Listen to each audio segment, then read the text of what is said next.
आज के इस एक्सप्लेनर में हम एक ऐसी कहानी डीकोड करने वाले हैं जो एकदम किसी थ्रिलर मूवी जैसी लगती है।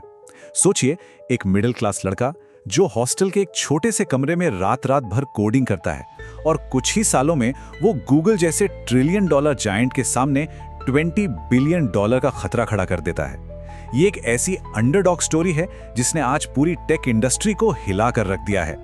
बात है साल 2015 की। आईआईटी मद्रास के हॉस्टल में एक लड़का था जो नॉर्मल लोगों की तरह ही अपने हर सवाल के लिए गूगल का इस्तेमाल करता था। उस वक्त किसी ने सपने में भी नहीं सोचा होगा कि मशीनों को इंटेलिजेंटली थिंक करवाने का इस लड़के का जुनून एक दिन उसी गूगल को सीधी टक्कर देगा। वो लड़का है one and only Arvind Srinivas, जो आज परप्लेक्सिटी के सीईओ हैं। चेन्नई की एक बहुत ही सिंपल मिडिल क्लास फैमिली से आने वाले अरविंद का सफर सच में हैरान करने वाला है। कॉलेज में जब उनके दोस्त चिल कर रहे थे, अपनी सोशल लाइफ एंजॉय कर रहे थे, अरविंद कुछ अलग ही कर रहे थे। मजे की बात यह है कि उस वक्त उन्हें मशीन लर्निंग का मतलब भी ठीक से नहीं पता था। फिर भी उन्होंने एक मशीन लर्निंग कंपटीशन में पार्टिसिपेट किया और बिना किसी खास तैयारी के उसे जीत भी लिया। यही वो टर्निंग पॉइंट था जिसने उनकी डायरेक्शन सेट कर दी। इसके बाद 2017 में वो यूसी बर्कले गए और फिर ओपन एआई, गूगल ब्रेन और डीप माइंड जैसी टॉप जगहों पर इंटर्नशिप की। यही अरविंद को एकदम क्लैरिटी मिल गई कि परफेक्ट सर्च का असली मतलब एडवांस्ड एआई ही होता है। इसके बाद आता है नवंबर 2022। ये वो टाइम था जब इंटरनेट का मतलब ज्यादातर लोगों के लिए सिर्फ और सिर्फ गूगल ही था। तभी अचानक से मार्केट में चैट जीपीटी की एंट्री होती है। पूरी डिजिटल दुनिया में जैसे एक रेवोल्यूशन आ गया। लोगों ने पहली बार एक्सपीरियंस किया कि यार, कंप्यूटर सिर्फ वेब पेजेस की लंबी चौड़ी लिस्ट नहीं देते, बल्कि वो कॉन्टेक्स्ट, लैंग्वेज और हमारे इमोशंस को समझकर बिल्कुल हमारे हिसाब से सटीक आंसर भी दे सकते हैं। लेकिन भाई, प्रॉब्लम यहां भी थी।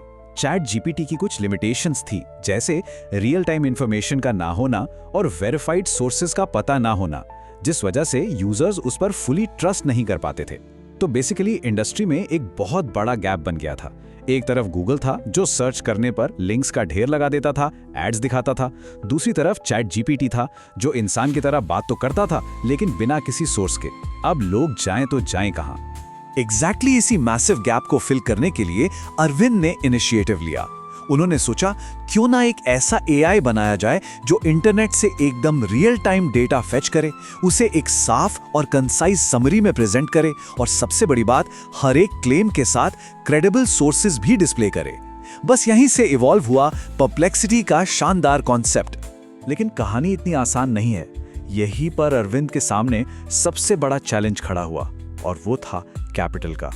क्योंकि स्क्रैच से कोई कटिंग एज एआई मॉडल बनाना कोई मजाक नहीं है। इसमें मल्टी बिलियन डॉलर की इन्वेस्टमेंट लगती है, जो एक मिडिल क्लास बैकग्राउंड से आने वाले अरविंद के लिए उस वक्त लगभग इम्पॉसिबल था।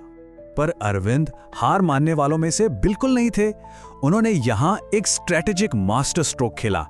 खुद का मॉडल बनाने के बजाय उन्होंने दुनिया के बेस्ट एआई मॉडल्स जो पहले से मौजूद थे, उन्हें अपने सिस्टम में इंटीग्रेट करने का फैसला किया। और इस तरह परप्लेक्सिटी बन गया एक एआई एग्रीगेटर प्लेटफॉर्म। इस एक आइडिया ने गेम पलट कर रख दिया कि कैसे एक स्टार्टअप इतने महंगे स्पेस में भी बड़े बड़ों को टक्कर दे सकता है। ये एग्रीगेटर अप्रोच कितनी जीनियस है, इसे ऐसे समझिए। परप्लेक्सिटी ने एपीआई का यूज करके जीपीटी, जेमिनी और लामा जैसे टॉप मॉडल्स को एक ही जगह इंटीग्रेट कर दिया। इससे ना तो भारी भरकम इंफ्रास्ट्रक्चर की कॉस्ट आई और ना ही किसी एक मॉडल पर उनकी डिपेंडेंसी रही। और इसका सबसे बड़ा फायदा पता है क्या है? अगर फ्यूचर में किसी मॉडल पर कोई लीगल केस या क्लेम होता भी है तो परप्लेक्सिटी उसे चुटकियों में रिप्लेस करके उसकी जगह कोई नया मॉडल लगा सकता है। एकदम ब्रिलियंट है ना? तो फाइनली सिस्टम रेडी था और 7 दिसंबर 2022 को अरविंद ने अपने 3 को-फाउंडर्स के साथ मिलकर इसे लॉन्च कर दिया। ये उनकी लाइफ का पहला स्टार्टअप था, और वो भी एक ऐसी हाईली कॉम्पिटिटिव फील्ड में जहां गूगल और ओपन एआई जैसे दिग्गज पहले से ही अपना दबदबा बनाए बैठे थे। उन्हें लगा था कि शुरुआत एकदम स्लो होगी, शायद ही कोई नोटिस करे, लेकिन जो हुआ उसकी उम्मीद तो उन्होंने भी नहीं की थी। लॉन्च के तुरंत बाद ही प्लेटफॉर्म पर हर दिन 3000 क्वेरीज आने लगी। इसने साफ कर दिया कि यूजर सच में ऐसे ही किसी टूल की सख्त तलाश में थे। और ये तो बस शुरुआत थी। ये नंबर कुछ ही महीनों में हजारों से मिलियंस में बदल गया। सिर्फ एक सिंगल साल के अंदर इस कंपनी ने 1000 गुना, जी हां 1000x की धमाकेदार ग्रोथ अचीव कर ली, जो अपने आप में एक बहुत बड़ा रिकॉर्ड है। इस रैपिड ग्रोथ और सक्सेस को देखकर बड़े बड़े इन्वेस्टर्स की नजरें इस पर पड़ने लगी। वर्ल्ड की सबसे बड़ी chip maker company Nvidia, Amazon के फाउंडर जेफ बेजोस और सॉफ्टबैंक जैसे टॉप टियर इन्वेस्टर्स ने इस मॉडल का पोटेंशियल पहचान लिया और इसमें अपना तगड़ा सपोर्ट दे दिया। और आज 2025 में अगर हम देखें तो परप्लेक्सिटी की वैल्यूएशन आसमान छूते हुए $20 बिलियन तक पहुंच गई है। और इस शानदार ग्रोथ के पीछे हैं वो 30 मिलियन से भी ज्यादा डेली सर्चेस जो आज इस प्लेटफॉर्म पर रोजाना होते हैं। ये इससे दुनिया के फास्टेस्ट ग्रोइंग एआई स्टार्टअप्स में से एक बनाता है। अब यहाँ एक बहुत ही दिलचस्प बिजनेस डिलेमा सामने आता है। ये सवाल आना लाजमी है कि भाई जब ये टूल इतना ही अच्छा है तो गूगल या ओपन एआई जैसे इतने बड़े जायंट्स खुद ऐसा प्रोडक्ट डायरेक्टली क्यों नहीं बना लेते? वो क्यों इसे कॉपी नहीं करते? इसका सीधा सा जवाब उनके बिजनेस मॉडल में ही छुपा है। गूगल का मेन रेवेन्यू आता है एड से।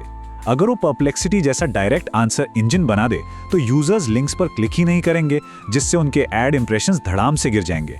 दूसरी तरफ ओपनएआई और माइक्रोसॉफ्ट अपनी एलएलएम एपीआई सेल करके बिलियंस जनरेट करते हैं। अगर वो एक न्यूट्रल एआई इंटरफेस लाते हैं तो वो अपने ही B2B कस्टमर्स के साथ कंपटीशन करते हुए दिखेंगे।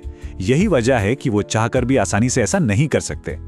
अरविंद श्रीनिवास का विजन आज एकदम क्रिस्टल क्लियर है। उनका मानना है कि फ्यूचर सर्च का नहीं बल्कि एआई आंसर इंजन्स का है। इंटरनेट पर अब लोग सिर्फ लिंक्स ढूंढने नहीं बल्कि चीजों को अच्छे से समझने, जानकारी को कंपेयर करने और बहुत ही एफिशिएंट तरीके से सीखने के लिए आएंगे। ये पूरी जर्नी हमें ये प्रूफ करती है कि अगर आपकी क्लैरिटी ऑफ विजन और डायरेक्शन सही हो तो एक मिडिल क्लास बैकग्राउंड से आने वाला लड़का भी गूगल जैसी $1 ट्रिलियन मोनोपोलीज की जड़ें हिला सकता है। ये सब देखकर बस एक ही सवाल दिमाग में आता है कि हम सच में ट्रेडिशनल सर्च इंजन के खत्म होने की शुरुआत देख रहे हैं? आपका इस बारे में क्या सोचना है?